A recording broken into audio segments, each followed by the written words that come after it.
Very recently, Renault launched their Triber in South Africa. What is the Triber? Well, based on the Kwid platform, in other words, the budget end of the Renault range, it's their 7-seater version that they've added to the range. So now you've got, in a category that there are one or two competitors, the budget little 7-seater. Very interesting. This is the prestige version. So you've got the skid plate at the front, you've got the cladding around the wheel arches, you've got 15-inch wheels with trim, as you can see, but 15-inch on the prestige version, which is an important fact to remember. Got keyless entry and keyless go on the prestige as well. So again, now what they've done, obviously you can see it's quite a bit longer than a Kwid, but it's still under 4 meters long, which is pretty compact in a lot of ways as well. And you come around to the back. And this is where, of course, you get the standard conundrum you always get with budget smaller 7-seaters. You can see I've got one seat up and one down deliberately. But can you picture both back seats? You'd be lucky to get 2 shopping bags in the boot. However, if you drop both rear seats and in fact take them out, which is pretty easy as well, you go to over 500 liters of boot space. And that's a pretty good size space for you to, of course, carry luggage with a 5-seater vehicle. So the standard question always is trade-off space, seats, how many you want to carry, is it an occasional 7-seater, etc. These are things you've just got to take into account for yourself. Looking at the middle row of seats over here, you can see 3 nice comfortable seats, split 2/3, 1/3. And what is nice is both sections are adjustable for legroom as well. So when you're using the rearmost seats, which you'll see in a second, you can pull this forward, adjust, or you can move right back and have exceptional legroom for the middle row over here as well.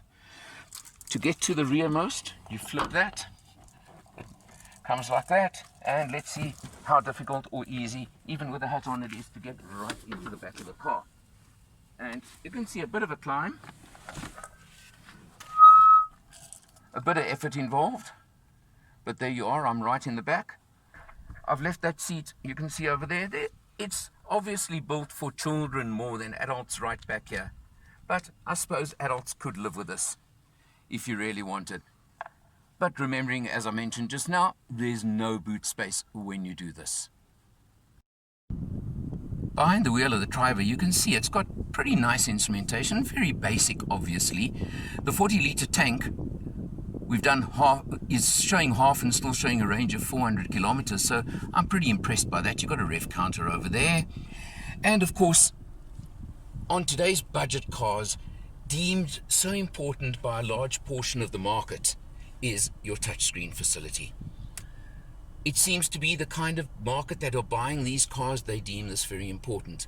I would say there are other priorities in my life, but that is obviously up to you. But you've got, of course, your phone setting, you've got, which works very nicely, you've got a USB port right down over there, so you can, of course, put Android Auto or something like that on and work with that, or work fine. You've got your home button over there. The eco driving is quite an interesting little one as well on the top one, and you can see at the moment I'm running at 69 out of 100. Well, I don't know. Gear shift, and I'll mention gear shift in a few moments. You've got air conditioning, and on the Prestige version, of course, you've got keyless entry and keyless start.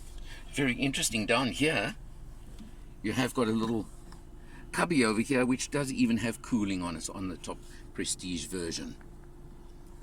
Manual 5-speed gearbox, which is available on all 3 models, which the range is 3 models, spec difference only. The 5-speed gearbox is light enough, but I don't know whether it is specifically this car or a general on the Tribers, but I have noticed the clutch is a little bit sharp and sudden on taking very high up, and a little bit jerky on taking when it does take. Just been driven this car for a week and finding it generally a feature on it. Something just to think about and look at along the way. I mentioned the keyless start over here. You've got the very neat fascia, obviously the dash, very plastic, but what do you expect? And something else that I have noticed on this car, but you've got to accept for the range, is slightly tinny sound to the door when it closes. Again, standard, I think, in the range, not anything to actually complain about. Well, I mentioned earlier the Triber is based on the Kwid platform, which means it's powered by the same engine as the Kwid, a little 1-litre 3-cylinder that puts out 52 kilowatts, 96 newton meters of torque. So don't expect to race anywhere and everywhere in this car. It's not built for that. It's built for economy. It's built for cruising around. It cruises very comfortably, and this is something that it is definitely probably the longer wheelbase and the slightly heavier weight. The Triber comes in at just under 1,000 kilos. You find that it is much more stable on the road than the Kwid versions. It could also be the 15-inch wheels on this Prestige version to probably make a difference as well. I haven't driven the Expression version, the cheapest version on 14 inches, so I can't compare there, but it does feel much more solid and stable on the road. Cruises comfortably at 120.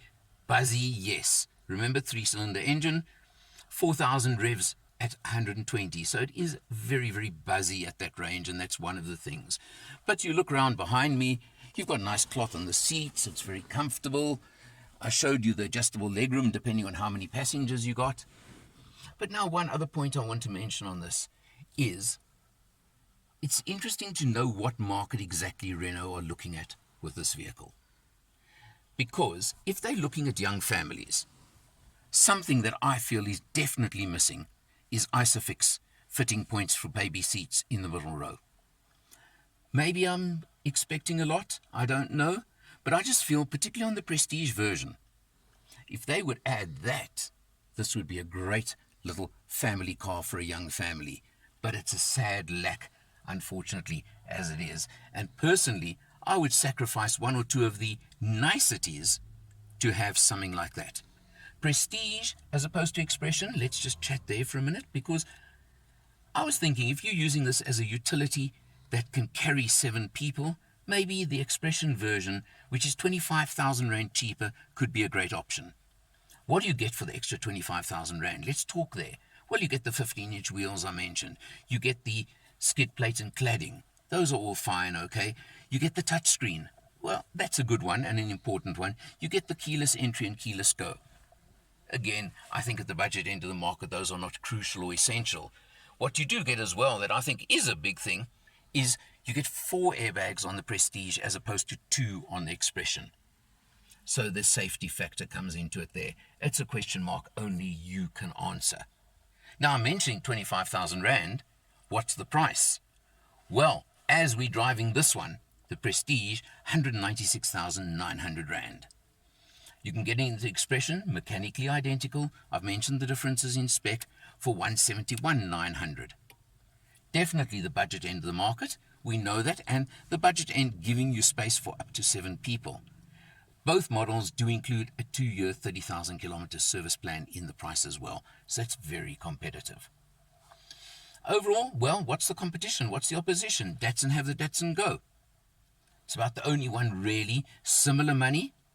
The difference I find is that what they've done with the Triber is it's very distinctive looks-wise from the Kwid. Edgy kind of design to it, dynamics to it, that looks up from the exterior. Whereas the Go Plus, to me, is a Go that's been made a bit longer. It depends what you're looking for and if you want the extra character or not. That's something only you can decide for yourself. Overall, more impressive than I was expecting. Can I call it that? And if this is the market you're looking at, there are not that many choices. You need to take a look at this one for yourself. For Motor Matters, I'm Eleanor, and I'll see you next time.